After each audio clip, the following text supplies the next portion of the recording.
A paz do Senhor, irmão. A paz, seu irmão Lúcio, tudo bom? Tudo.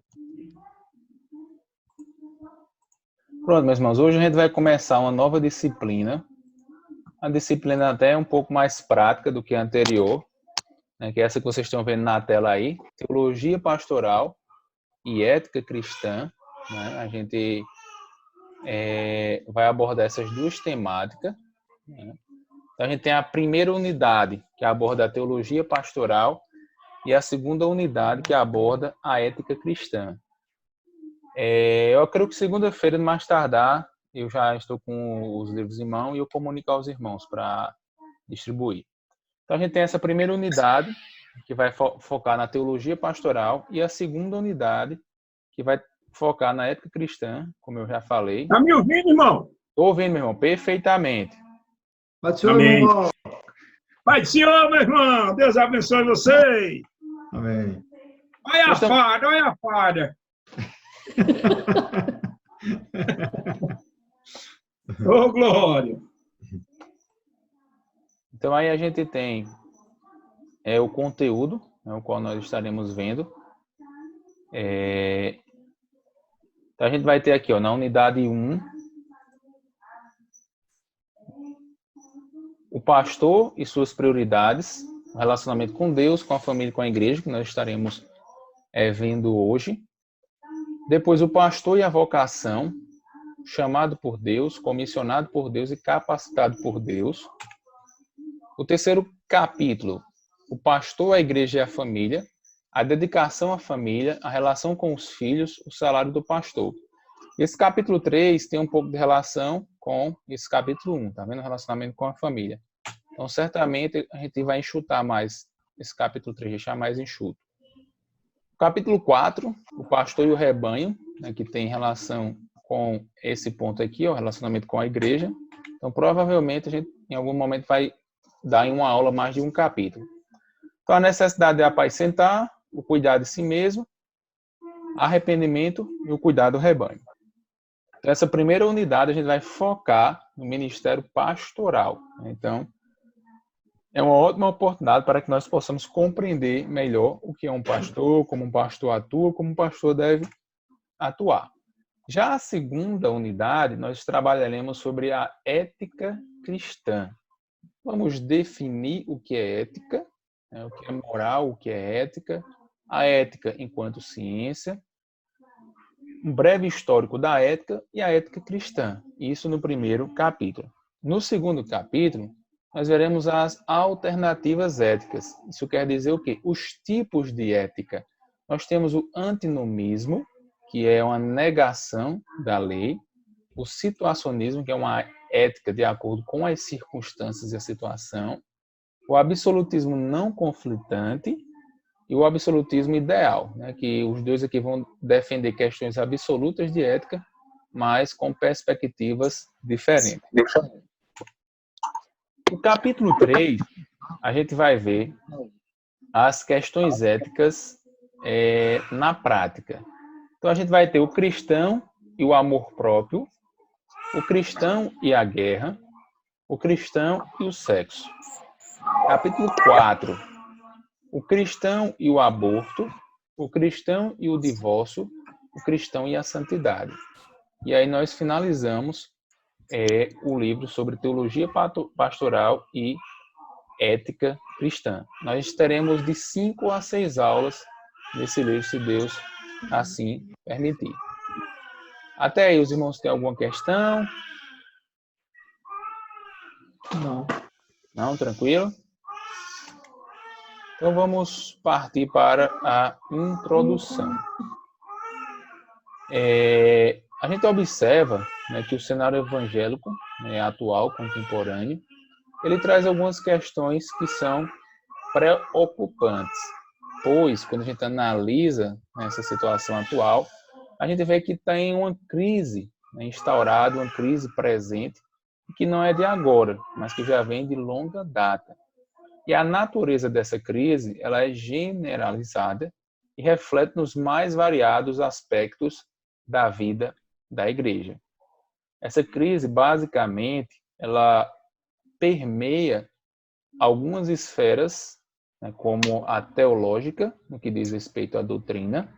A gente observa que muitas igrejas já não prezam mais pela doutrina, já não vivem mais a doutrina, já não procuram mais aprender as questões de cunho doutrinário.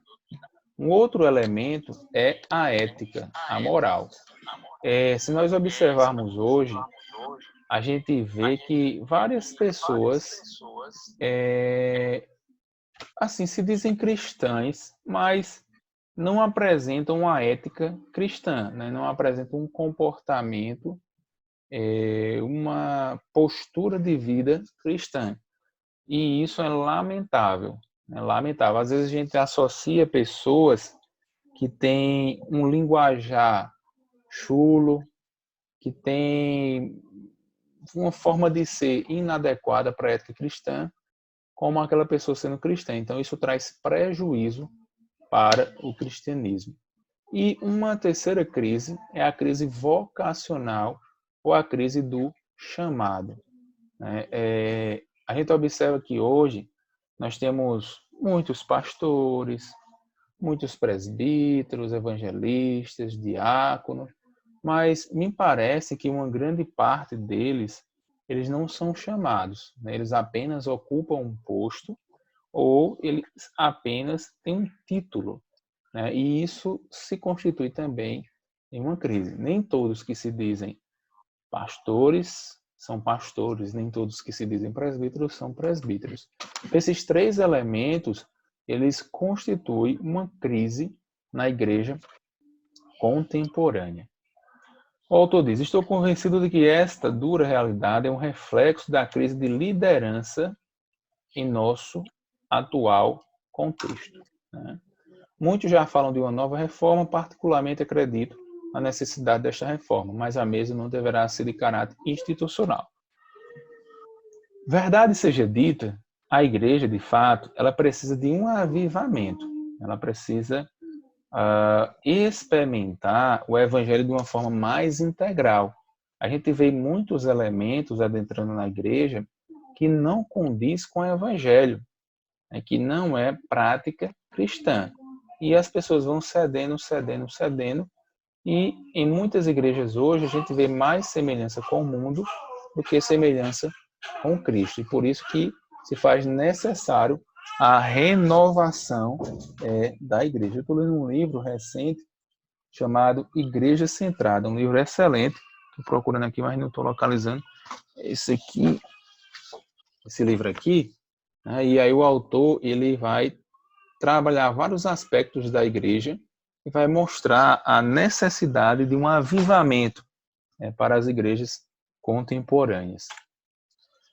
A igreja e a sociedade carecem urgentemente de homens cheios de Deus, os quais reafirmem a autoridade e suficiência da Sagrada Escritura, que preguem seus ensinos, reafirmem as doutrinas da graça e, sobretudo, as vivam. Olha que coisa importante, irmãos. Eu sei que a gente lê na Bíblia que a seara é grande, são poucos os ceifeiros, mas se nós analisarmos hoje, irmãos, a gente tem uma infinidade de pastores. Se brincar, a gente tem mais pastores do que padre. Não, se brincar, não, a gente tem. Por exemplo, veja bem, irmãos, a gente está numa cidade de quantos habitantes? Conta 15 mil, né? 15 mil. Quantos padres a gente tem? Só Dois. um. Quantos pastores nós temos? Bem 5 ou 6. Verdade. Tem bem uns 10. Basicamente, a gente tem cerca de um pastor para cada 1.000 habitantes, né? Basicamente, 1.500 habitantes. Então, o que nós precisamos, irmãos, não necessariamente é de quantidade. A quantidade, ela é importante, ela é necessária, mas ela tem que vir junto com qualidade. Quantidade agregado à qualidade. Os dois devem andar junto. Então, nós precisamos de pessoas que honrem as Escrituras, pessoas que vivam as Escrituras, pessoas que preguem as Escrituras, que eles sejam de fato pautados pela Escritura e não pautados por modinha, pautado por necessidade de massagear ego de pessoas, ou de ser conivente com o erro de outras pessoas, não. O nosso foco deve ser a centralidade da palavra de Deus. Pastores dispostos a proclamar os absolutos divinos, não os negociando em uma sociedade relativista. Ou seja, eu não posso abrir mão da palavra de Deus para agradar pessoas. Eu não posso abrir mão da palavra de Deus para agariar recursos. Não. A palavra de Deus ela precisa ser central em minha vida. Ela precisa ser central em nossas vidas. Ela precisa ser central na vida do pastor. Líderes como o profeta Samuel, sensíveis à voz de Deus e servientes, fala porque o teu servo ouve. Ou seja, nós precisamos de pastores que sejam sensíveis à voz de Deus. Às vezes nós temos pastores que estão dando mais ouvido a vozes humanas, né, do que a voz divina.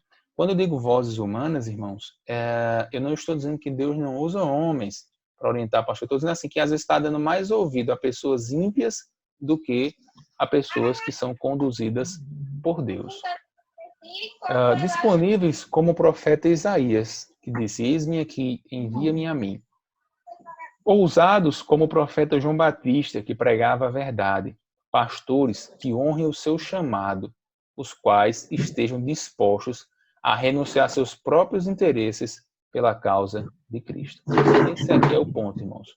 O verdadeiro pastor, ele vai deixar de lado os seus desejos, as suas vontades, os seus interesses pela causa de Cristo.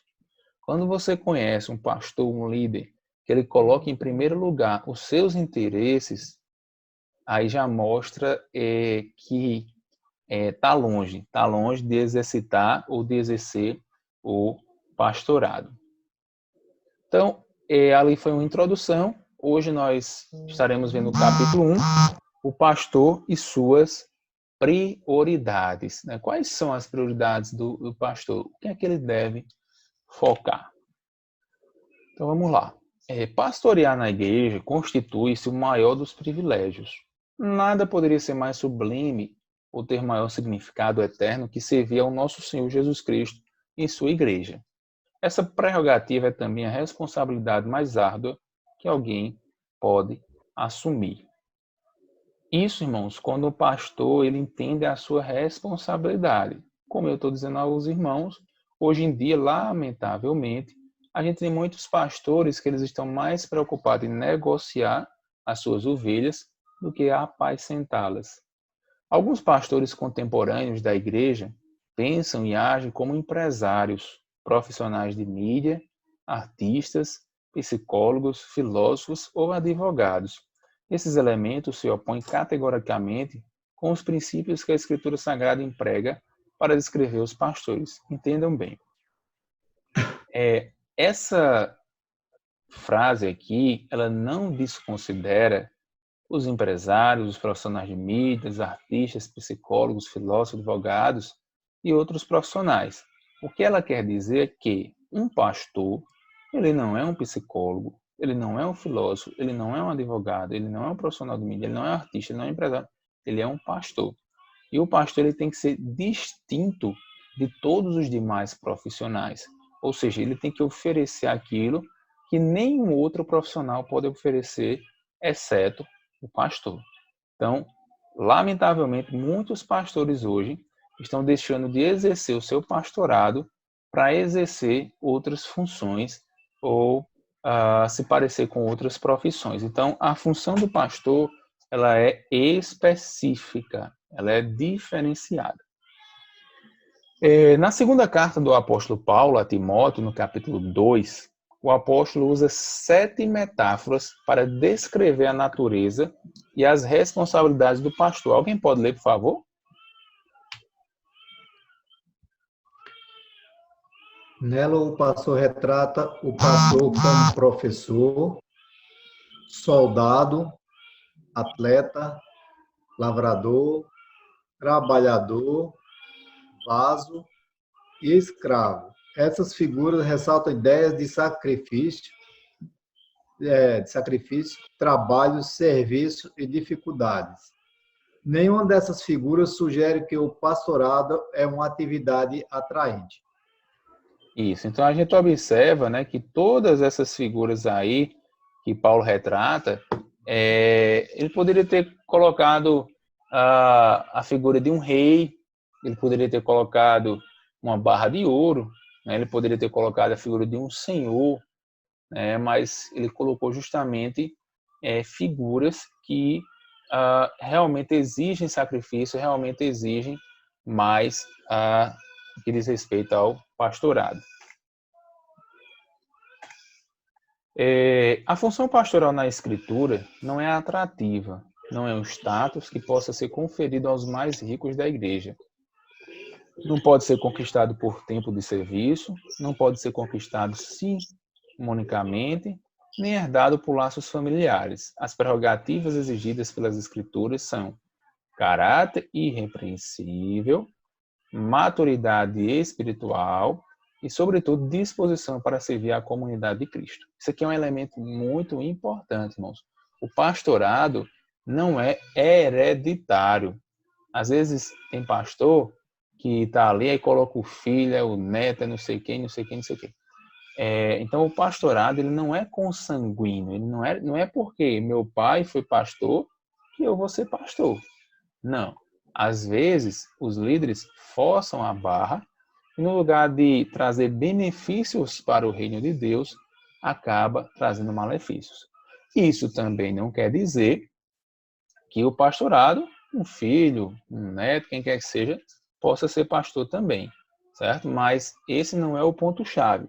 O que nós devemos avaliar é o caráter irrepreensível, a maturidade espiritual, a disposição para servir a comunidade de Cristo. Isso aí está bem claro nas Escrituras. A figura preferida de Cristo, a qual usava com frequência para referir-se a si mesmo, era a do pastor. Uma figura bem apropriada, afinal o pastor lidera, alimenta, cria, consola, corrige e protege. O Novo Testamento deixa bem claro a necessidade de pastoreio para o rebanho. Alguma forma de supervisão pastoral. Além do mais, a situação da igreja em toda parte depende, em grande escala, da qualidade de ministério que ele recebe. Como disse Richard Backs, se Deus, pelo menos, renovasse o ministério, fazendo cada um cumprir zelosa e fielmente os seus deveres, o povo certamente seria renovado. Todas as igrejas crescem ou caem na medida em que os seus ministros crescem ou caem. Não em riquezas ou grandeza mundana, mas em conhecimento, zelo e habilidade para o seu trabalho. Então, veja a importância do líder. Se o líder vai bem, a igreja vai bem. Eu costumo dizer que a igreja, em certa medida, é o retrato do líder. Ela espelha as qualidades do líder. Então, por exemplo, se você tem um pastor que não gosta de estudar, que não gosta de orar, que não gosta de meditar na palavra de Deus, se você for olhar a igreja que ele lidera, é o retrato dele. Né? Então, essa frase aqui é muito importante. Né? Se Deus, pelo menos, renovasse o ministério, fazendo cada um cumprir zelosa e fielmente os seus deveres, o povo certamente seria renovado. Hoje em dia, no entanto, há muita desordem quanto às prioridades dos ministérios ordenados. Quais as suas atividades e ocupações triviais do ministério? Manter as prioridades em ordem é um dos maiores desafios que o pastor enfrenta. As ocupações diversas do pastorado constantemente pressionam os pastores a comprometer a oração, a vida devocional e a família. Ou seja, irmãos, tem muitas coisas que o pastor faz que não é função dele. Que no lugar dele estar orando, no lugar dele estar lendo a palavra, no lugar dele estar fazendo alguma atividade peculiar ao seu exercício, às vezes, ele está ocupando o seu tempo com coisas triviais, com coisas superficiais, com coisas que não dizem respeito ao ministério pastoral. E com isso, a igreja é quem perde, a igreja é quem deixa de ganhar. As prioridades do pastor precisam ser definidas na perspectiva de seu relacionamento.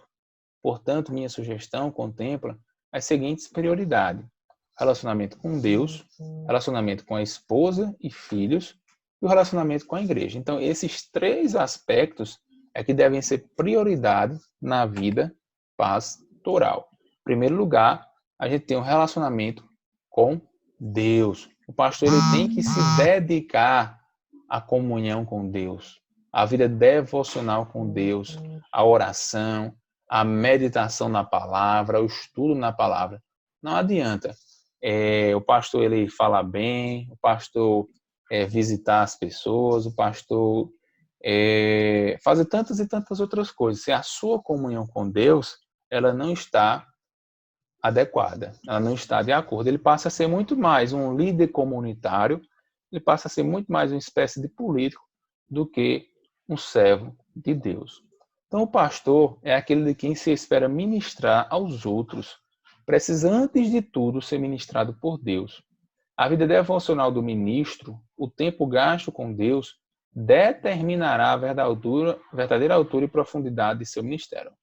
O tempo gasto com Deus determinará a verdadeira altura e profundidade de seu ministério. Então, quanto mais tempo o pastor passa com Deus, mais profundo e alto é o seu ministério. Isso aqui é imprescindível.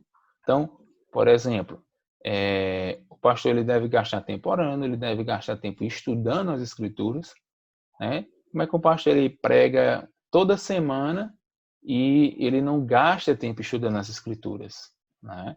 Eu fico observando, todos os profissionais têm que gastar tempo estudando.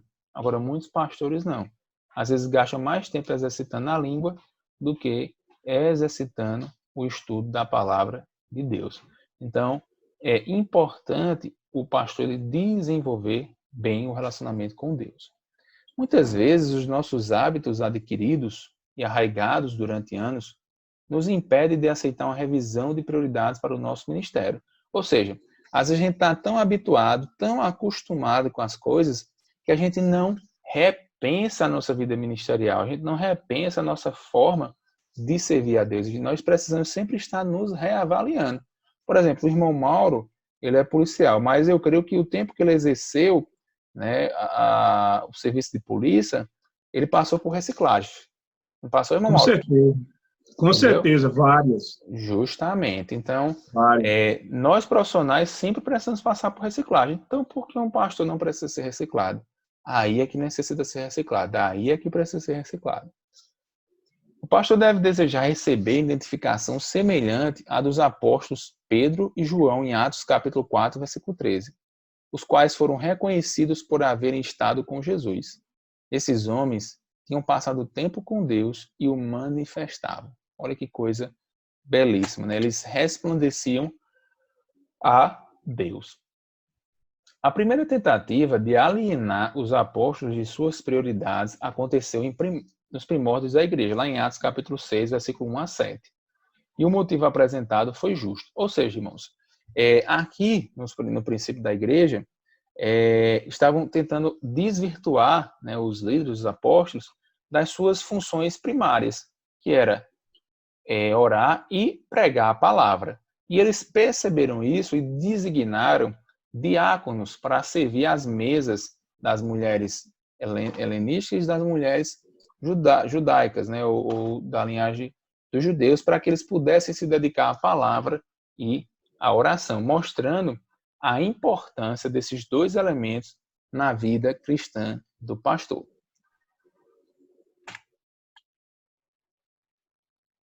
O exemplo um outro ponto, né, que dentro da comunhão do pastor com Deus é o perseverar na oração. E o exemplo maior que nós temos disso é a pessoa do Senhor Jesus. Nós vamos encontrar vários exemplos nos livros sinóticos, assim como também no Evangelho de João, que em várias ocasiões Jesus orava. Jesus se retirava às vezes para orar. Antes de Jesus escolher os seus discípulos, os seus apóstolos, Jesus orou. Então, Jesus com isso quer mostrar para nós a importância da oração. Sendo Jesus, Deus orou, imagine nós, seres humanos. Então, a oração, sem dúvida, ela é uma prioridade básica na vida do ministro. Além de básica, essa tarefa é tão silenciosa, não chama a atenção de modo que muitas vezes é negligenciada. No trabalho pastoral, tão cheio de urgências, ninguém nos incita a nos apegarmos à oração. É possível satisfazer aqueles que julgam nossa competência sem sermos diligentes ou habilidosos nela, já que quase ninguém percebe se cumprimos esse trabalho no ministério. É tão comum o pastor ocasionalmente se descuidar.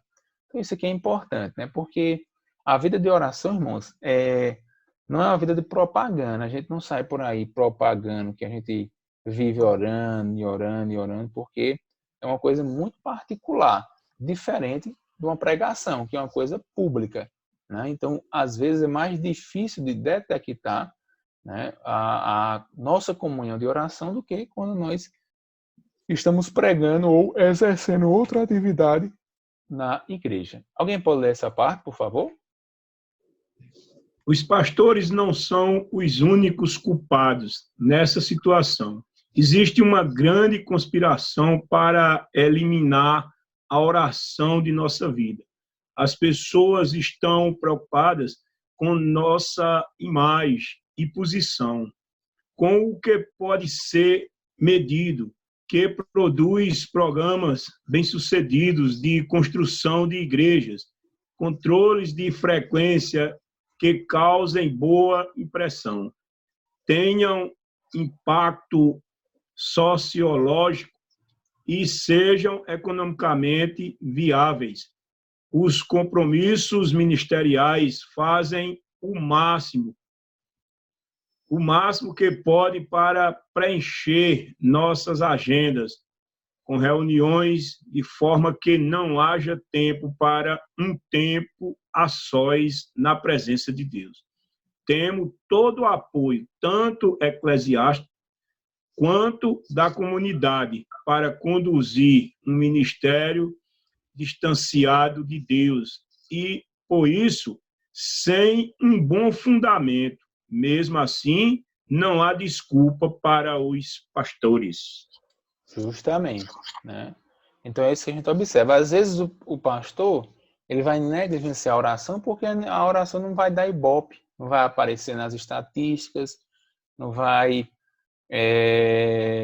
digamos assim, não vai tornar ele apresentável, né? Só que aí ele se esquece que a oração é o fundamento para todas as suas outras atividades. Às vezes a gente vê um pastor abençoado e tal, e por trás de tudo aquilo tem uma vida de oração, né? Uma vida de oração e dedicação ao Senhor. Na verdade, a oração é um assunto que muitos de nós endossamos, mas, na realidade, pouco praticada. Isso aqui é muito importante. Todos nós dizem, devemos orar, orar, orar, orar. Mas quantos de nós, de fato, estamos praticando, exercitando a oração? Precisamos refletir acerca disso. Um escritor chamado Eugene Peterson, ele disse o seguinte, alguém pode ler, por favor? Não conheço outra atividade em que seja tão fácil fingir como a nossa. Existem comportamentos que podemos adotar para sermos considerados, sem nenhum questionamento, conhecedores de ministérios, ter um porte reverente, cultivar uma voz impostada, introduzir em nossas conversas e palestras palavras eruditas em quantidade suficiente apenas para convencer os outros de que nosso treino mental está um pouco acima do que o da congregação. Ou seja, o que ele está dizendo aqui é que, lamentavelmente, o ministério pastoral ele é fácil de ser fingido, né? Das pessoas enganarem as pessoas, de lobos em peles de ovelhas serem pastores, serem falsos profetas, porque é fácil de fingir, irmãos, é fácil de enganar as pessoas. Olha, se tem uma coisa que a história mostra, é que as pessoas são fáceis de ser enganadas. Muito fáceis. E não são poucas, são muitas. Por exemplo, se você ver a história, você vai ver um cara como Hitler, né? Hitler, enganou milhões e milhões de pessoas.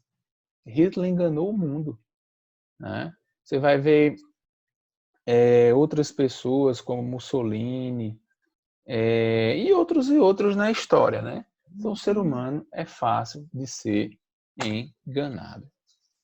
Até falamos bem da oração, que já mora muito pouco, pastor. Um outro elemento, irmãos, ligado à oração é orar em espírito, ou orando no Espírito Santo. Na única epístola que temos em mãos, escrita por Judas, irmão de Jesus, achamos uma advertência fervorosa contra os falsos mestres, que estavam invadindo e iludindo a igreja. Judas escreveu de modo sarcástico a respeito deles. Após descrevê-los e rejeitá-los, ele contrasta no versículo 20 o verdadeiro cristão e o verdadeiro líder da igreja com os homens não espirituais. Vós, porém, amados, edificando-vos na vossa fé santíssima, orando no Espírito Santo. A grande preocupação de Judas expressa nesta carta era que a igreja fosse protegida da falsa doutrina e edificada na verdade. No final da epístola, no versículo 20, lemos orando no Espírito. No Novo Testamento, há várias passagens em que os crentes são exortados a orar desta maneira, ou seja, a orar em Espírito. Por que isso? Isso deve nos sugerir algo sobre a importância da oração. Esta oração no Espírito não é um tipo especial de oração em línguas, ou uma êxtase particular que alguns crentes fazem ou não fazem. Pelo contrário, é o tipo especial de oração que os verdadeiros crentes fazem e que os falsos mestres não fazem. Isso significa orar de acordo com a vontade do Espírito Santo. Ou seja, orar em Espírito é orar em comum acordo com o Espírito Santo, em comum acordo com Deus. Coisas que o falso mestre, que os falsos profetas não podem fazer, porque eles próprios estão em desacordo com Deus. É orar em harmonia com o desejo expresso de Deus e com a verdade do Evangelho. Esta maneira de orar contrasta-se com os falsos mestres, que, de acordo com o versículo 19, não têm o Espírito. Deus mesmo tinha de estar envolvido na edificação da igreja, portanto, aqueles crentes precisavam invocar a ajuda e orientação de Deus, sua presença e poder com eles. O cristianismo não é uma invenção da mente, não é convencer a si mesmo por meio de argumentos ou de emoções. A oração nos focaliza em nossa dependência de Deus. Então, orar é depender de Deus. Portanto, a vida de oração do pastor é importante tanto em seu aspecto particular como no aspecto público. No aspecto particular, temos de vivenciar nossa confiança em Deus, e muito disso procede da realidade da oração. Em tempos bons, nos humilhamos em oração, louvamos e agradecemos a Deus por tudo que está indo bem. Lembramos a nós mesmos que somos apenas servos indignos. Em tempos difíceis, por meio da oração, somos encorajados e instruídos por Deus. Os irmãos observam que aqui em nossa cidade, cada vez mais tem aumentado o número de casos de pessoas que estão sendo infectadas pelo Covid-19. Se eu não me engano, a gente já vai em 9 casos. Então, uma forma de nós superarmos as nossas dificuldades de alimentação é colocarmos a nossa dependência em Deus. É orarmos a Deus, é levarmos a Ele nossa ansiedade, nossas angústias e dores, porque Ele é uma rocha inabalável, Ele é um sustento inabalável para nós. Amém. Os pastores que se submetem à Bíblia acreditam no poder da oração e na sua prática diária. Alguém pode ler essa parte, por favor? Os líderes da igreja primitiva compreenderam que precisavam instruir outros indivíduos para que eles fossem responsáveis pela distribuição das mesas, a fim de que pudessem dedicar-se à oração e ao ministério da palavra. Atos 6:4. Através do seu exemplo, mostraram que as duas melhores maneiras de conhecer e ceder à vontade de Deus são a oração e o compromisso de ler, obedecer e ensinar a palavra de Deus. A sentença foi e continua a ser uma chave primária para nossa vergonha, muitos dos quais se comprometem com a importância do ministério da palavra, não têm o mesmo compromisso com a importância da oração. Isso, né? Então, aqui, irmãos, nós vimos nessa primeira parte a importância da oração no relacionamento do pastor com Deus. Como eu já vi várias vezes, o ministério pastoral é como um avião, né? Os irmãos já viram um avião andando com asa só? Não, né? Eu nunca vi um passarinho voar com asa só, né? Na verdade, quando anda, é para cair, né? É para cair, justamente, porque ele precisa das duas, né? Então, ele precisa da oração e precisa da palavra. Ambas têm que andar em comum acordo para que possa alçar o voo. Meus irmãos, o tempo da gente está acabando, falta 1 minuto. Antônio, eu fiquei sem som. Oi? Agora chegou o som. Pronto. Eu vou desligar e retornar, viu? Falta 1 minuto para terminar. Tá bom. Vou colocar o link lá. Pronto, os irmãos tomam uma aguinha aí que eu vou colocar o link lá.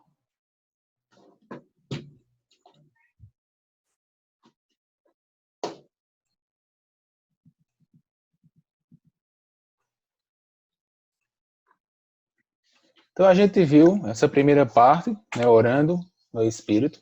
E agora a gente vai ver sobre perseverando na palavra. Então, não adianta o pastor apenas ter uma vida de oração, né? Ele tem que também ter uma vida na palavra. As duas têm que andar junto. E não são concorrentes, irmãos. Não são concorrentes de forma nenhuma. Primeiramente, Deus nos chama para sermos um sincero e dedicado seguidor de Cristo. Isso é tão elementar que facilmente podemos esquecê-lo. A vida ministerial é um dos grandes perigos do ministério. Um pastor pode se tornar competente na realização do seu trabalho, assim como todas as demais profissões. Certas habilidades podem ser desenvolvidas e aprimoradas no ministério do Evangelho. Ele pode se tornar tão proficiente em seu ministério público que os outros o considerarão bem-sucedido.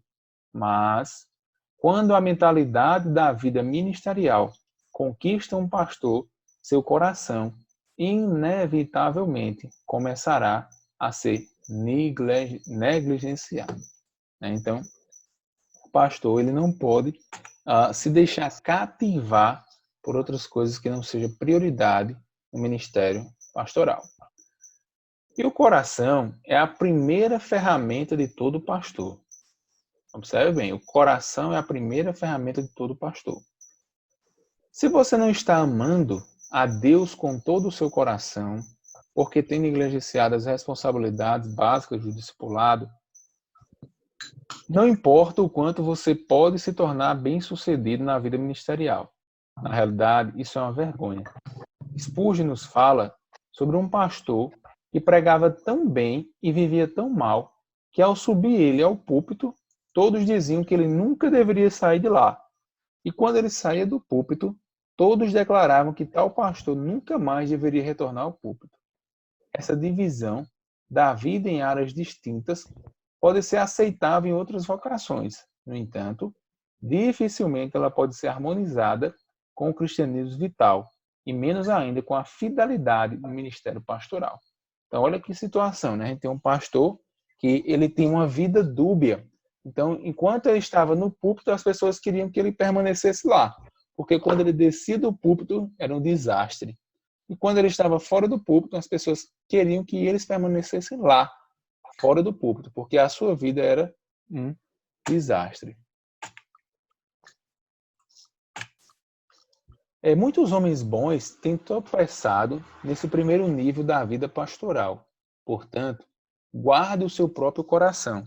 Leia a palavra de Deus, antes e acima de tudo, como um crente. O pastor precisa das mesmas coisas que ele declara que os outros necessitam. Isso é muito importante, irmãos. Vamos supor, os irmãos já ouviram o pastor pregar sobre perdão? Difícil, eu acredito que é praticamente zero. É Os muito demais. difícil. Os demais já ouviram o pastor pregar sobre pastores pregando sobre perdão? Não, eu nunca vi, não. Assim, se não estou lembrado. Não lembro.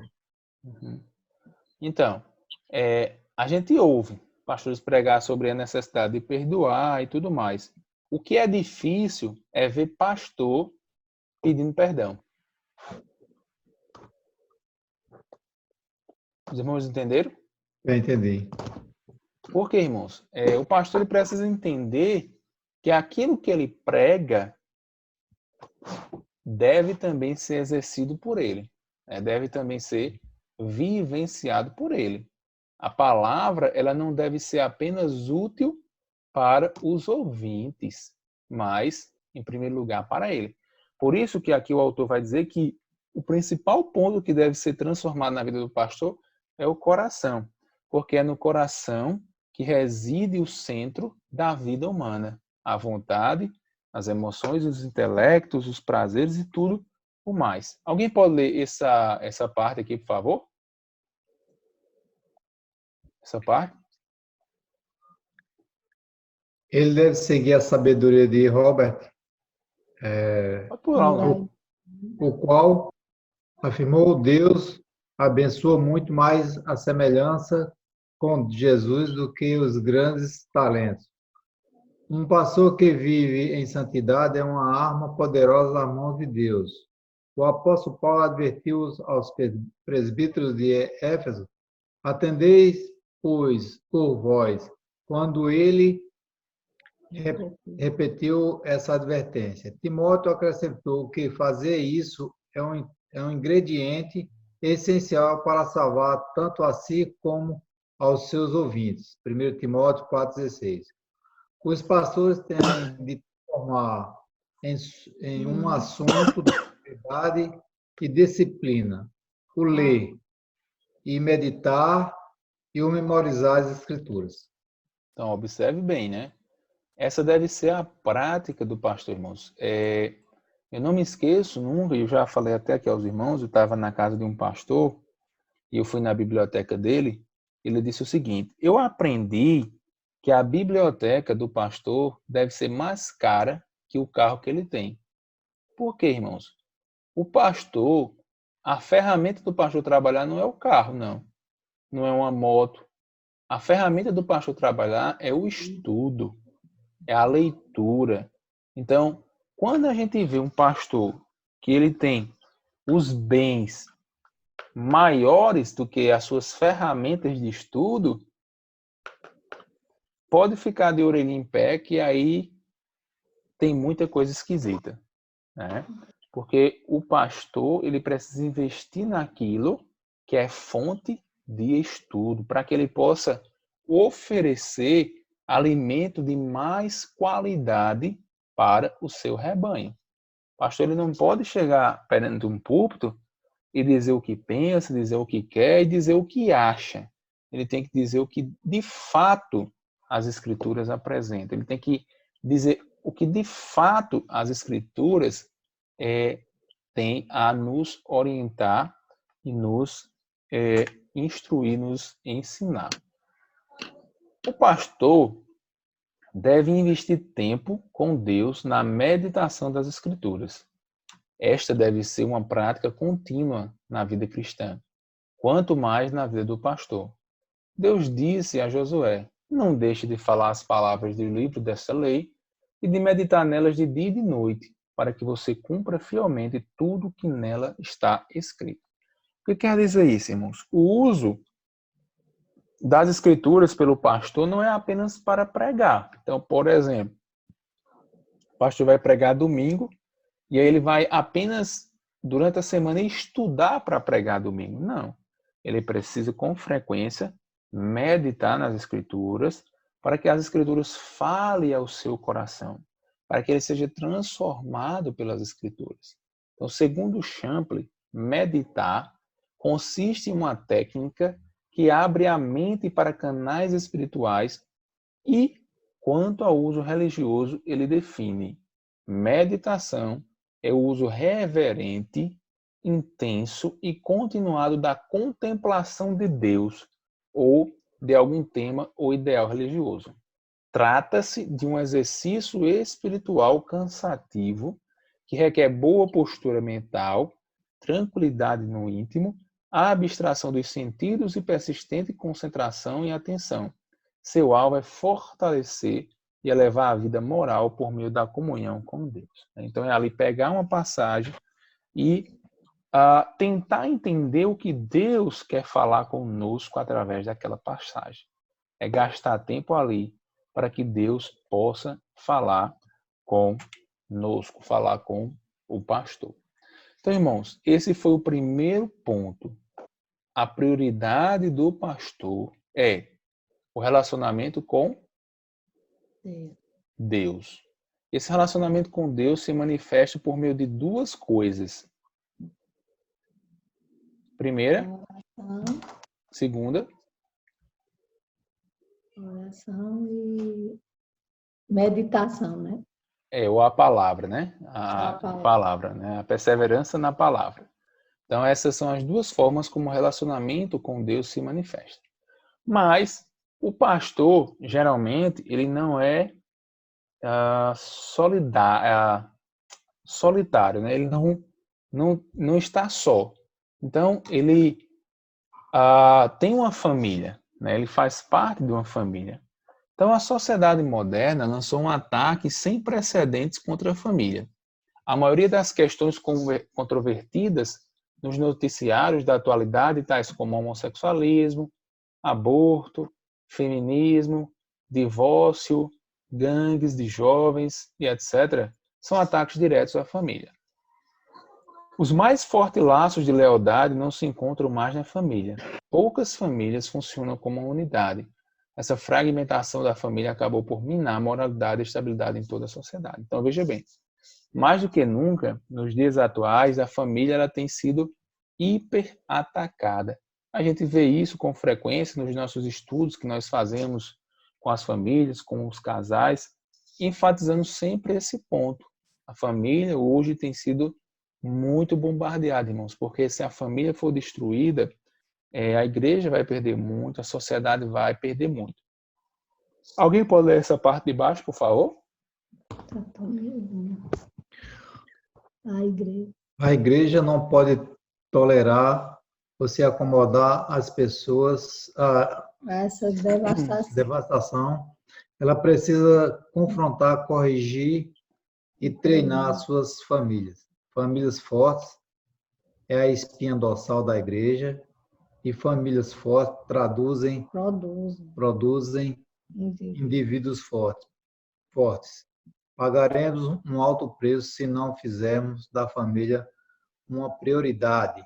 Isso significa que temos de ajudar nosso povo a desenvolver relacionamentos conjugais sólidos e familiares consistentes, ensinando os maridos a amarem e liderarem suas esposas, as esposas a se submeter a seus maridos, os filhos a obedecer a seus pais e os pais a não irritar seus filhos, e sim a criá-lo no Senhor. O apóstolo Paulo, compelido pelo Espírito Santo, nos ensina qual deve ser a dinâmica dos relacionamentos familiares. Olê. Vós, mulheres, sujeitai-vos aos vossos maridos como o Senhor. Vós, maridos, amai vossas mulheres, como também Cristo amou a igreja, e a si mesmo se entregou por ela. Vós, filhos, sede obedientes aos vossos pais no Senhor, porque isso é justo. E vós, pais, não provoqueis a ira dos vossos filhos, mas criai-os na demonstração do Senhor. Isso, lá em Efésios, capítulo 5. Então, aqui a gente observa como que deve ser o relacionamento, né? Uma sujeição por parte da mulher ao marido, um amor por parte do marido à mulher, assim como Cristo amou a igreja, e obediência por parte dos filhos para com os pais. Esse é o modelo bíblico. Então tá aqui, ó, maridos, amem e liderem as esposas, honrarem e se submeter a seus maridos, pais, não irritarem os seus filhos e filhos obedecerem aos seus pais. Esse é o modelo de relacionamento familiar que tem sido atacado e deturpado e que os pastores eles precisam estar atentos para isso. Eu li um livro recente, assim recente não, faz um tempinho na verdade, de um pastor que ele trabalha com o Ministério de Família. O nome do livro é Família Guiada pela Fé. Eu não estou localizando ele aqui no momento. Aqui. É um livro muito bom, né? Família Guiada pela Fé. E esse pastor, ele fala que ele pregava muitos dias, sabe? Ele basicamente só vinha em casa durante o mês, 2, 3 vezes durante o mês, né? Então ele passava muito tempo longe da família. E aí ele começou a observar que isso estava errado, né? Então hoje ele gasta um tempo muito considerável com a família, né? Ele equilibra os seus trabalhos pastorais e o seu lugar, né? Enquanto pai, enquanto marido, dentro da família. Para você ter uma noção, ele tem 8 filhos, 4 biológicos e 4 adotivos. Eu sigo ele no Instagram e é muito bonita a família dele, né? Então, o pastor ele precisa entender que a família é um ministério também, que é de suma importância. Porque nós observamos nos dias atuais, irmãos, muitos pastores perdendo suas famílias. E isso, irmãos, assim, dói no coração, porque uma vez eu estava numa reunião para líderes, sabe, para pastores em si. Os irmãos abram as suas Bíblias aí, por favor, em Timóteo, capítulo 3, 1 Timóteo, capítulo 3.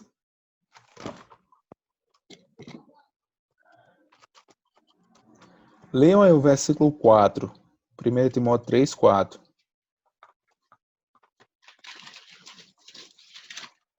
Que governe bem a própria casa, criando os filhos sob disciplina, com todo respeito.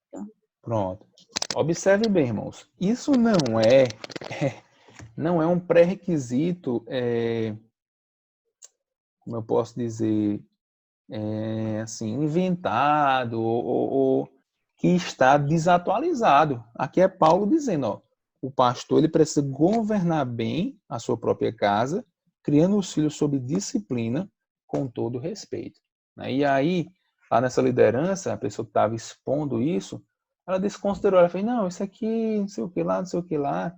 Por quê, irmãos? Porque aquele pastor, infelizmente, tinha um dos seus filhos rebelde, indisciplinado, né? Então, o que Paulo quer mostrar aqui é o seguinte, se um pastor ele não consegue disciplinar a sua família, cuidar da sua família, como é que ele vai cuidar do povo de Deus? Como é que ele vai disciplinar o povo de Deus? Então, a família, irmãos, é de suma importância. Nós vamos encontrar um outro texto, não lembro agora se é 1 Timóteo 5, não lembro agora o texto, que vai dizer que aquele que negligencia a sua família é pior do que o infiel. Né? Ele negou a fé e é pior do que o infiel. Não lembro agora bem a referência.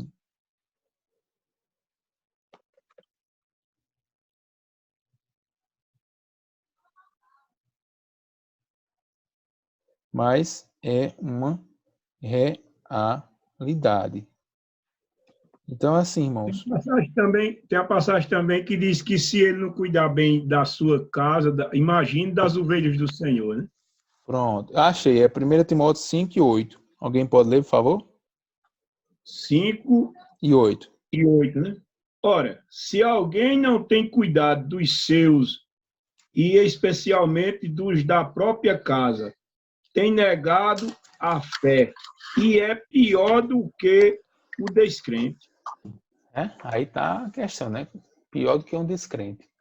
Então, assim, irmãos, quando a gente traz também esse texto lá de 1 Timóteo capítulo 3, não quer dizer, irmãos, que todos os filhos de pastor vão ser crentes, entendeu? Mas, mesmo que ele não seja crente, ele tem que respeitar o pai, ele tem que ser disciplinado, porque a salvação, ela é individual, né? A salvação, ela é particular. Agora, a questão da disciplina, do respeito, do governo, isso aí, o pai, ele tem que ter dentro do lar. A dedicação à família. Ter um compromisso sério com a família é um pré-requisito para que alguém possa ser considerado apto para o ministério. Está vendo? Apto para o ministério pastoral. A palavra de Deus apresenta o imperativo divino para a conduta familiar do pastor. O apóstolo Paulo, escrevendo a Tito, diz: aquele que foi irrepreensível, marido de uma mulher, que tenha filhos fiéis, que não possam ser acusados de dissolução, nem são desobedientes. Isso é pré-requisito para o pastorado. Alguns aspectos relevantes são destacados pela palavra de Deus no que tange ao casamento e à família do pastor.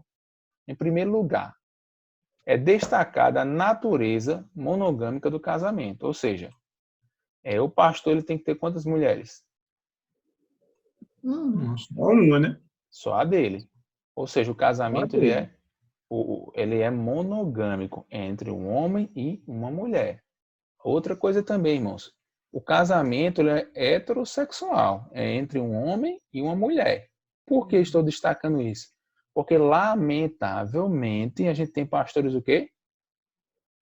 Globira. Pastores homossexuais. Infelizmente, irmãos. É uma realidade, né? E a gente observa que, biblicamente, isso não tem nenhuma sustentação. Mas observe como as pessoas querem fazer as coisas sobre o seu bel prazer, sobre a sua própria vontade. Então, em segundo lugar, a natureza do seu amor pela esposa deve ser semelhante ao de Cristo pela igreja. Em terceiro lugar, a natureza de sua liderança na família, que governe bem sua própria casa, tendo os filhos sob sujeição com toda a modéstia. Alguém pode ler essa parte, por favor? A Escritura Sagrada relata a negligência de um sacerdote que falhou na liderança espiritual de sua própria família e, por conseguinte, de Israel. Eli era sumo sacerdote e, como pai, não instruiu os filhos no caminho da justiça, quando estes aproveitavam sua posição para obter ganho ilícito e praticar imoralidade sexual. Eli não disciplinou os filhos, não exercitou sua autoridade para afastá-los do ministério. Por isso, o testemunho bíblico a seu respeito resume-se em: honras a teus filhos mais do que a mim. Mais do que a mim. E o fracasso de Eli como pai também é seu fracasso como ministro do Senhor. Sua conduta omissa resultou nas seguintes consequências. Aqui, Juízo né? Pode continuar? Pode continuar. Juízo divino sobre Eli e sua família. Aí vem em 1 Samuel, 2, tá aí, né? Mácula no respeito ao ministério, fracasso no cuidado pastoral e afastamento da glória de Deus de Israel. Então, aí foram as consequências da vida familiar de Eli como um exemplo. Então, a relação com a esposa, né? A gente observa, é interessante, irmãos, que mulher de pastor não é pastora, certo? Mulher de pastor é mulher de pastor, né? Então, às vezes, isso não é bem entendido, aí não fica claro. Então, no casamento, duas pessoas de sexo oposto se unem de tal forma que as escrituras dizem, tornando-se os dois uma só carne. Lendo os textos citados, convencemos-nos de que não existe união mais profunda e mais séria do que o casamento. A esposa, portanto, é a companheira inseparável do ministro. Ninguém mais conhece tão profundamente os propósitos, a sinceridade, o sofrimento, as alegrias do servo de Deus do que sua própria esposa. Por esse motivo, a segunda prioridade do pastor é sua esposa, a quem ele deve dar amor, tempo e atenção, com o objetivo de que essa união não seja uma farsa. É impossível que o pastor tenha uma perfeita comunhão com Deus se a sua vida conjugal é um desastre. É preciso reconhecer que ao nos levantarmos para pregar, diante de nós, temos uma testemunha em carne e osso de todos os nossos atos, por mais íntimos que sejam. Nosso ensino e conselhos também são para ela, caso ela nos tenha como homem de Deus. A gente observa que a esposa do pastor é muito importante no ministério, irmãos. Eu conheço um irmão que ele exerceu, né, o pastorado por algum tempo, mas infelizmente ele não deu continuidade por conta de sua esposa, porque a sua esposa ela não aceitava, né, a vida do pastorado e por aí vai. Então, a esposa do pastor ela é fundamental para o sucesso do pastorado. Há de se ter essa parceria, há de se ter essa comunhão entre o pastor e a sua esposa. A gente observa que Paulo ele faz uma analogia, né, entre a família do pastor e a igreja de Deus. De fato, ele emprega a palavra oikos, que significa casa ou família, nos dois paralelos dessa comparação, nos versículos 4, 5 e 15. Assim, o pastor é chamado a exercer liderança em duas famílias, a sua e a de Deus. E a primeira é onde ele é treinado para poder atuar na segunda. O argumento é simples. Se ele não consegue cuidar da sua própria família, não se pode esperar que tivesse condições de cuidar da casa de Deus. Portanto, é de suma importância que o ministro cuide de sua família, dando-lhe amor, tempo, instrução e correção. Em tudo seja um exemplo, não esquecendo que sua família é uma prioridade sua e que não pode delegar essa função e responsabilidade apenas à sua esposa. Isso aqui é muito importante, irmãos. Na verdade, a educação dos filhos, ela não é responsabilidade apenas da mulher, ela é responsabilidade do homem também. Então, o homem ele precisa educar os seus filhos. Ele não pode deixar que a mulher simplesmente eduque seus filhos. E principalmente o pastor. Então, às vezes o pastor prega demais, anda demais, e aí o cuidado dos filhos fica só com a esposa.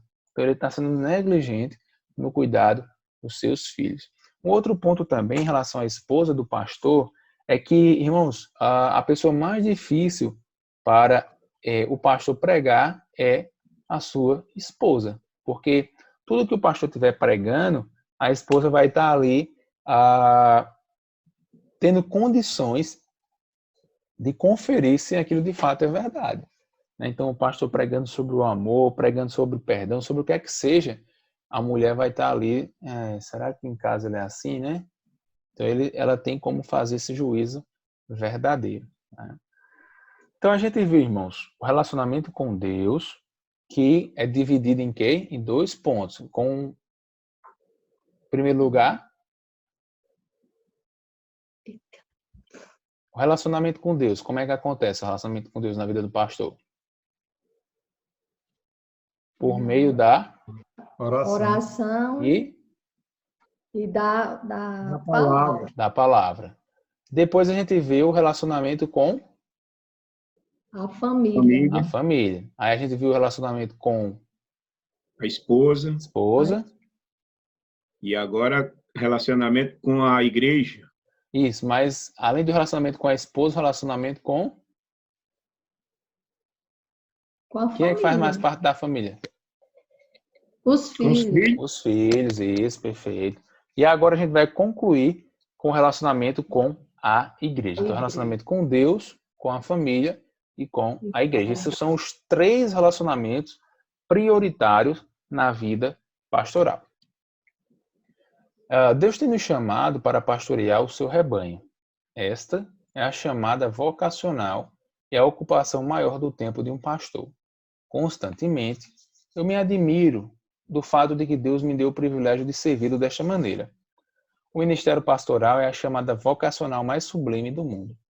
A responsabilidade pastorais tem precedência sobre quaisquer atividades que envolvam recreação ou não façam parte do ministério. Tudo que está envolvido no pastorear o rebanho de Deus constitui o dever do pastor. Neste ministério, a minha tarefa mais importante é trabalhar fielmente na pregação da palavra e na oração. Todavia, essas duas atividades não devem ser realizadas simplesmente em um nível de profissionalismo. Pelo contrário, elas devem ser praticadas em meio à busca por santidade. Existe uma solidão inevitável que acompanha o pastorado. A maior parte do trabalho do ministério pastoral pode ser feita somente quando um homem está sozinho com Deus. Por quê, irmãos? Por exemplo, oração e meditação, no geral, é uma atividade que a gente faz como? Individual, né? Individual, justamente. Então, a maior parte do trabalho do pastor é feito só, né? Quando ele entende o seu chamado. Tem pastores, irmãos, que passam 6 horas estudando num quarto trancado, brincando, né? 3 horas, 4 horas orando. Sem esse tempo de intimidade com Deus, o tempo gasto com as pessoas não terá muito valor. Em nossos dias, existem milhares de recursos disponíveis aos pastores para capacitá-los a deixar de lado a árdua tarefa de estudar as Escrituras e orar. O ministério é acompanhado de responsabilidades e atributos que permeiam o mesmo, os quais não podem ser negligenciados nem transferidos pelo pastor. Há uma crise latente na classe pastoral que se reflete em todos os âmbitos, familiar, teológico e espiritual. Quando os líderes estão em crise, a igreja também fica em crise. A igreja é um reflexo de sua liderança. Não há neutralidade no ministério. O pastor ou é uma bênção ou um problema para o rebanho. Né? Isso é muito interessante, irmãos. E eu costumo dizer o seguinte, irmãos. Eu vou assim até diminuir um pouco a porcentagem, mas 60% a 70% dos problemas em igreja, pelo menos nas que eu conheço, são criados pelo pastor e não pelos membros. Então, muitos pastores não atentam para isso, mas é um valor muito significativo e considerável. Alguém pode ler aqui, por favor? Nosso Senhor Jesus Cristo disse a Pedro: apacenta as minhas ovelhas. Demonstrarei as responsabilidades do pastor no relacionamento com o rebanho que Deus lhe confiou. É necessário, primeiramente, considerar aquilo que nós devemos ser e o que devemos fazer por nossa própria alma, antes de pensar no que poderemos fazer em favor das almas de outras pessoas. Não poderá curar as feridas de outros aqueles que não for curado de negligência de si mesmo. Não beneficiará o próximo nem a si mesmo. Não terá condições para levantar o outro e falará quanto a si mesmo. Se nada possui no coração e na vida, seus esforços também darão em nada. Isso, né? Então, como é que o pastor ele pode apacentar a igreja, né? Se ele não foi apacentado? Como é que ele pode curar a igreja se ele não foi curado? Né? Então, isso é muito importante. Então, aqui a gente agora vai observar o zelo pastoral. Todo rebanho deve ter seu próprio pastor e todo pastor o próprio rebanho. Né? Então, isso aqui é muito importante, irmãos. Não existe rebanho sem pastor. Então, aquela ideia de que eu sou crente em casa, a igreja de fulano não tem pastor, isso não existe. Todo rebanho tem que ter pastor. Porque foi a própria palavra de Deus quem falou. Se a gente for lá para Efésios capítulo 4, versículo 11, a gente vai ver que Deus deu pastores, né, para rebanhar o seu povo. Então, isso não existe. Todo pastor tem que ter o seu rebanho. Não há possibilidade. O rebanho não deve ser maior do que seja possível administrar ou cuidar. Ou seja, irmãos, o pastor ele tem que ter um rebanho que ele possa dar atenção, ele possa cuidar, que ele possa se fazer presente. Não adianta o pastor pastorear não sei quantas pessoas, ele não pode ter ali aquele cuidado. Por isso que em igrejas grandes, o pastor ele tem um corpo de ministério mais ativo, mais efetivo e mais presente, para que possa ter um cuidado mais próximo com os seus liderados. Então, o que é que significa todo o rebanho? Todo o rebanho inclui cada membro, o indivíduo de nosso pastoreio e toda a congregação. Para isso, é necessário conhecer cada pessoa da congregação, pois como poderíamos cuidar delas sem conhecê-las? Teremos de nos esforçar para conhecer não somente os nomes das pessoas, mas suas condições, inclinações e conversas, pecados mais ameaçadores e quais sejam os mais prováveis de serem negligenciados, e as tentações a que se inclinam, pois, se não conhecemos o caráter das pessoas e a natureza do seu mal, não seremos capazes de ser bons curadores de alma. Então, eu preciso sentir o cheiro das minhas ovelhas, né? Eu preciso, digamos assim, feder a ovelha, ou cheirar a ovelha. Alguém pode ler essa parte, por favor? O próprio Senhor Jesus Cristo, o bom pastor, que cuida de todo o rebanho, cuida também de cada indivíduo, como descreve a parábola. Ele deixa as 99 ovelhas que estão em sua segurança no aprisco e vai atrás da que se desragou. Muitas vezes, os profetas eram enviados para falar especialmente com os indivíduos. Ezequiel foi posto por atalaia e ordenado a dizer aos indivíduos ímpios: certamente morrereis. Paulo ensinou a seus ouvintes não apenas publicamente, mas de casa em casa. E em outro lugar disse: o qual nós anunciamos, advertindo a todo homem e ensinando a todo homem em toda a sabedoria, a fim de que apresentemos todo o homem perfeito em Cristo. Muitas outras passagens deixam claro que o cuidado de cada indivíduo ao rebanho é um dever. Amém. Então, observe aí que o pastor ele tem que se engajar, né, com suas ovelhas, ele tem que estar presente. O cuidado de grupos especiais, né, a gente tem os não convertidos, que é imprescindível, né, o pastor ele tem que ter uma mensagem evangelística, ele tem que alcançar os perdidos, ele tem que alcançar aqueles que precisam e necessitam ser convertidos. O pastor também tem que cuidar daqueles que têm dúvidas, né? Às vezes tem um irmão lá que tem uma dúvida, tem um questionamento, precisa de alguma ajuda, e às vezes chega ao pastor, o pastor às vezes é ignorante, às vezes desconsidera, às vezes é arrogante, né? Então o pastor ele tem que saber lidar com as dúvidas dos seus congregados, da sua membresia, ele não pode desconsiderar os questionamentos. Além do mais, ele também precisa ter uma postura de conselheiro, né? Ele precisa orientar as suas ovelhas, ele precisa conduzir as suas ovelhas. E também o pastor ele precisa cuidar dos que são convertidos, daqueles que nasceram de novo, daqueles que foram resgatados pelo poder do Evangelho, pelo poder da palavra de Deus. Então, qual é a atitude pastoral? Pregar a palavra, ser fiel em todas as circunstâncias, corrigir, repreender e exortar, não se comprometer em tempos difíceis. Isso aqui deve marcar a vida do pastoreio. Irmãos, o pastor ele precisa respirar a palavra de Deus, ele precisa amar a palavra de Deus, ele precisa ter desejo de expor a palavra de Deus, de pregar a palavra de Deus com ousadia, com intrepidez, com graça, para que as pessoas compreendam a necessidade do Evangelho. Que é um resumo, né, da importância da pregação da palavra de Deus. Pronto, irmãos. Então, essa foi a aula de hoje. Os irmãos têm algum questionamento, alguma dúvida, podem ficar à vontade.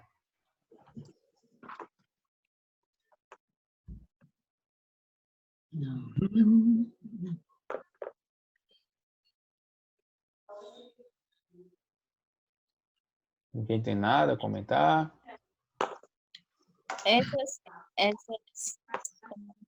Como é que se pergunta? Esses versículos que você leu lá em Timóteo, foi Timóteo 3, Isso. que fala a questão a questão de como deve ser a família, de como o pastor deve agir para com a sua família, disciplinar os seus filhos. A gente também pode levar esse lado também para a questão dos presbíteros. Denise, só um minuto que está terminando o tempo aqui, eu vou desligar e fazer uma ligação de novo, viu? Que vai cair aqui.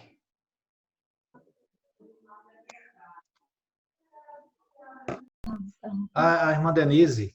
Pronto, deixa ela perguntar. Aí os irmãos... Sim, Denise, pode continuar, concluir. Não, eu estava perguntando. Como é que se diz? Esse versículo-chave de Timóteo, você ligou, como que o pastor ele deve disciplinar os filhos, ter uma... Tá entendendo? Esses ensinamentos, essas ordenanças, a gente também pode levar para os presbíteros? Sim, com certeza. É válido para os presbíteros. Pronto, essa questão de ser referência, de ter uma família referência. É válido para os presbíteros, porque, na verdade, eu estou observando agora que meu guarda-roupa está aberto ali atrás. Na verdade, bispos e presbíteros, no Novo Testamento tem o mesmo significado. Entendeu? Então, assim, biblicamente, presbítero e pastor e bispo é a mesma coisa.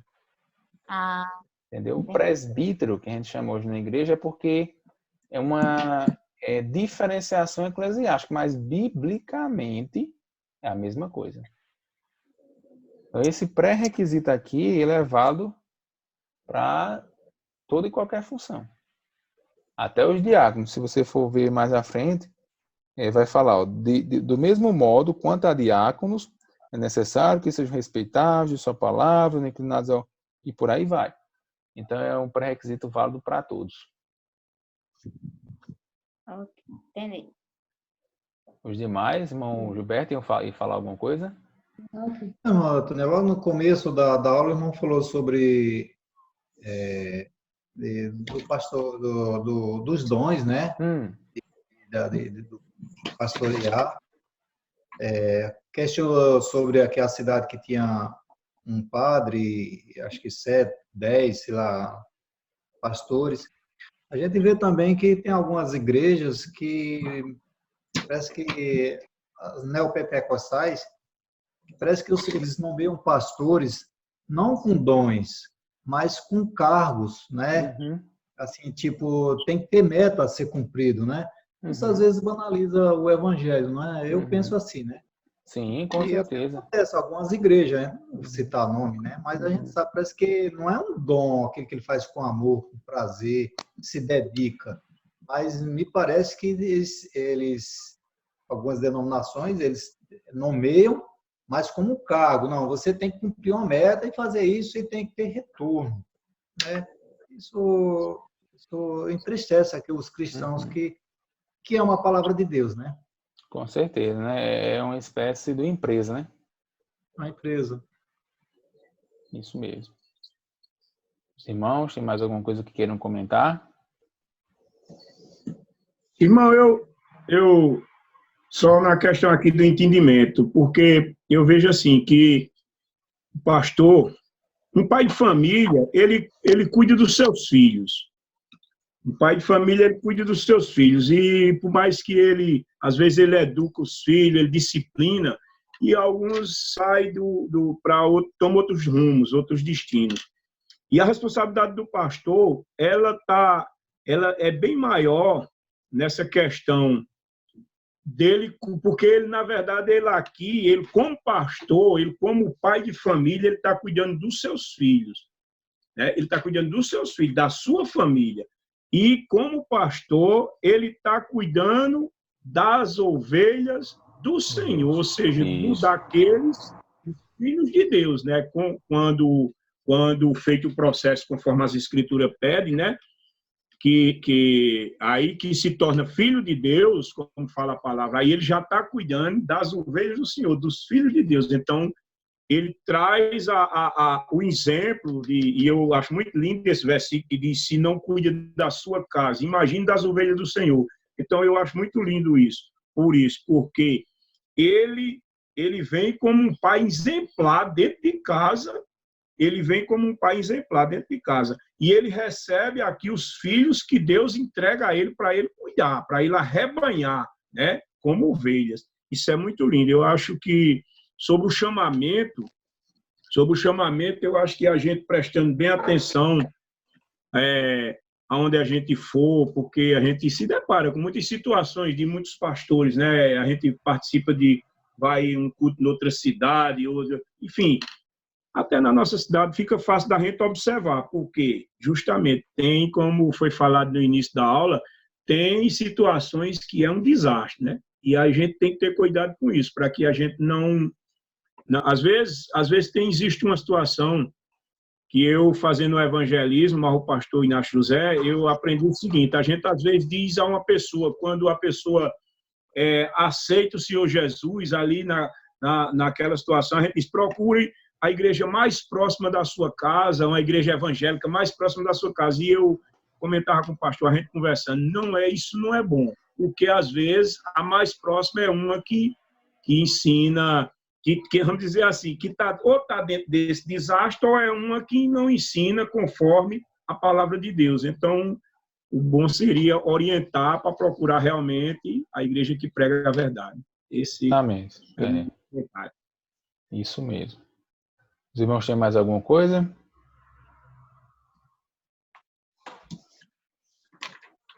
Sobre a prova, depois o irmão dá uma olhada aí. Assim, eu não sei se o irmão viu, a primeira questão, ela está sem, eu não sei se ela seria a décima. Número, né? Sim. Aí eu digo, eu vou ver, mas não altera nada, né? Não, pode responder aí normal. É porque, na verdade, lá o pastor, quando fez, ele errou, né, assim, na numeração. Mas são 10 questões aí. Na quarta, tem a letra E da quarta, não tem conteúdo nenhum. Isso, eu acho que ele errou também. Aí eu digo, vou mostrar ao irmão para saber se não altera nada, se tem algo que... Ou se pode fazer... Pode responder normal, porque aí foi erro dele mesmo, ele mandou assim. Não tem... Mas pode responder normal, viu? Ok, meu. Tá dando para os irmãos responder, que já começou? Não, eu já comecei. Não respondeu porque estava esperando. Eu mandei agora, Eu não vi a mensagem de vocês, vim ver hoje. Tá bom então, meus irmãos. É a apostila... Oi, irmão, o prazo para responder é só após a pandemia? Ou... Não, pode ficar à vontade aí, não tem pressa não. Até nós terminar. Pronto, para a semana, irmãos, já estou com as apostilas, se Deus permitir, e aí eu entrego aos irmãos. Denise, amanhã pela manhã, sua ótica está aberta? Tá, Otiniel, mas se você quiser deixar a prova para entregar junto com a apostila, não tem problema não, viu? Pronto, tá certo então, tranquilo. Porque se eu deixo para entregar junto, então, que faz uma coisa só. Pois, meus irmãos, muito obrigado. Eu vou pedir a um dos irmãos para orar. Quem quiser orar aí, quem quer orar, eu vou orar. Amém. Então vamos orar. Maravilhoso e eterno Deus, Pai bondoso e justo, queremos te dar graças por este dia que o Senhor nos concedeu, Senhor. O Senhor tem nos guardado, nos protegido, nos fortalecido, Pai. Nós não somos merecedores do teu cuidado, Senhor, mas o Senhor tem cuidado de nós de uma forma tão graciosa, Senhor. Ó Deus, te agradecemos pela aula de hoje, Senhor, sobre a teologia pastoral. Vimos as prioridades, Senhor, no relacionamento dos pastores, Senhor, do pastor. Meu Pai, que o Senhor possa abrir o nosso entendimento ao longo dessas aulas, Senhor, e que possa ser proveitosa, Senhor, e venha nos instruir, nos edificar, meu Pai. Meu Deus, eu também quero te pedir de uma forma especial, pela vida dessas pessoas que estão sendo infectadas, Senhor, por este vírus. Meu Pai, eu tenho visto pessoas que têm ficado desesperadas, Senhor. Muitas não têm a Ti, Senhor. Muitas não Te conhecem, Senhor. Ó Deus, eu te peço, Senhor, encontra essas pessoas, Senhor, onde elas estão. Senhor, faz com que elas entendam a necessidade, Senhor, de se arrepender, meu Pai. Porque muitos estão preocupados em morrerem de coronavírus, Senhor, quando na verdade, Pai, a pior morte, Senhor, é a morte do pecado, Pai. Ó Deus amado, nós te pedimos que o Senhor nos ajude, Senhor, que o Senhor nos dê sabedoria, Senhor, para lidar com essa situação, Senhor. Ó maravilhoso e eterno Deus. Eu também te peço por cada um desses irmãos, Senhor, que estiveram conosco aqui nessa noite, Pai. Amém, Abençoa Senhor. eles, abençoa seus lares, Senhor. Abençoe seus estudos, meu Pai. E aqueles que também não puderam participar. É assim que te oramos, rogamos e agradecemos em nome de Jesus, Senhor. Amém. Amém. Deus abençoe os amados irmãos na graça e na paz do Senhor Jesus. A todos. Amém. Amém, meus irmãos. Deus abençoe.